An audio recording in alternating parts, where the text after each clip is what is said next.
What is up, YouTube? In this video, we're going to be talking about the recent stock market volatility which has been taking place from February till date. So in February, the stock market was trading at all-time highs, with the Dow Jones being priced at $29,000 plus and the S&P 500 being priced at $3,000 plus. But then March came around, in which the stock market fell 30% within a 2 or 3 week period, which is the fastest drop in history and the fastest entry into a bear market. So what caused the stock market to go down so much? Well, the main reason is because of the COVID-19, which has been affecting so many lives. It spread so fast, so quickly among people and countries. But as of late, we are seeing a sudden stock market surge where we've exited the bear market and we're only down 17% from our all-time highs. So what caused the recent stock market surge? There are a couple of reasons. The first reason is because the recent stimulus deal that has been reached, where this is a $2.3 trillion deal, where they're giving money to people who meet the requirements, and they're giving about $1,200, also giving business loans to small businesses and large businesses, and they can be forgiven if it's used for the proper reasons, like paying payroll, paying for people's sick leave, paying for their employees' healthcare, etc. And if they're not and they're used for personal use, the loan will have to be paid back with a set interest rate. So now there are a couple of more reasons why the stock market went up. Another reason is because of the new developments that have been made in finding a cure for the COVID-19. A new development is by Abbott Technologies, which can test if someone's positive or negative from the virus within 15 minutes. This will allow the hospitals to know if they have the COVID-19, and they can isolate them completely. Another new development that has been made are the vaccines by Moderna and Johnson & Johnson. They haven't made a vaccine yet, which has been proven to work, but they're saying within 12 to 18 months they can find a vaccine. Both these companies are being backed by the government and finding a cure. Now, the third reason is because the health administration and the president came out saying the US is at the peak of the amount of COVID-19 cases we are seeing, and that we will see a drop of number of cases per day. This has been creating new optimism in the market.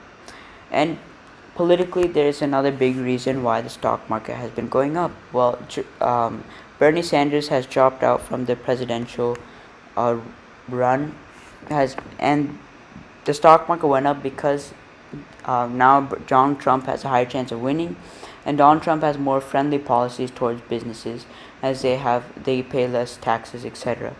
So what do I think will happen to the future of the market? Well, I think the run we've been having within the past 2 weeks is temporary, and I do think the stock market will drop again because businesses have still not opened up yet, which you have to understand. Only the healthcare sector has opened up, which means the other sectors are losing a lot of revenue and earnings. So when these quarter 1 corporate earnings come out, we'll see how bad the COVID-19 actually affected business, and we'll see the huge loss in growth the COVID-19 caused. And that is why I believe the stock market will be going down. And another reason is the news that's been going around is temporary. And how they can't keep signing new stimulus deals because eventually extreme inflation or hyperinflation will be taking place. So that's my final conclusion is the stock market will be going down again. And in the long term, the stock market will be going up, but in the short term, I think within the next 36 months, it will be going down. And we might reach, again, the lows we've reached in March at around 18,000, or it may even go lower. It may even go a bit higher, like 19, 20,000. But I do think the stock market will be going down. So my advice to you is don't buy everything at once. Don't, buy all your stocks you're looking at once. Keep cash in hand, at least 10 to 20%, just in case the stock market drops again, and you could buy some more shares.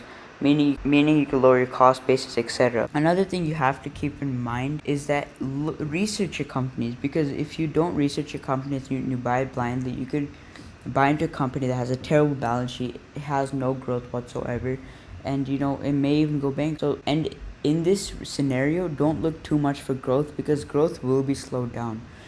Most companies will have negative growth this quarter, so instead look for balance sheets. Look if they have enough cash to last through a recession, or to last through these couple of months. also look for the amount of liabilities they have. So just research your companies, look at the companies planning to buy. Don't buy everything at once. Be patient, keep some cash in handy, just in case we see another stock market correction. If you enjoyed this video, leave a like, comment down what videos you would like to see. Stay safe, stay hygienic. Thank you.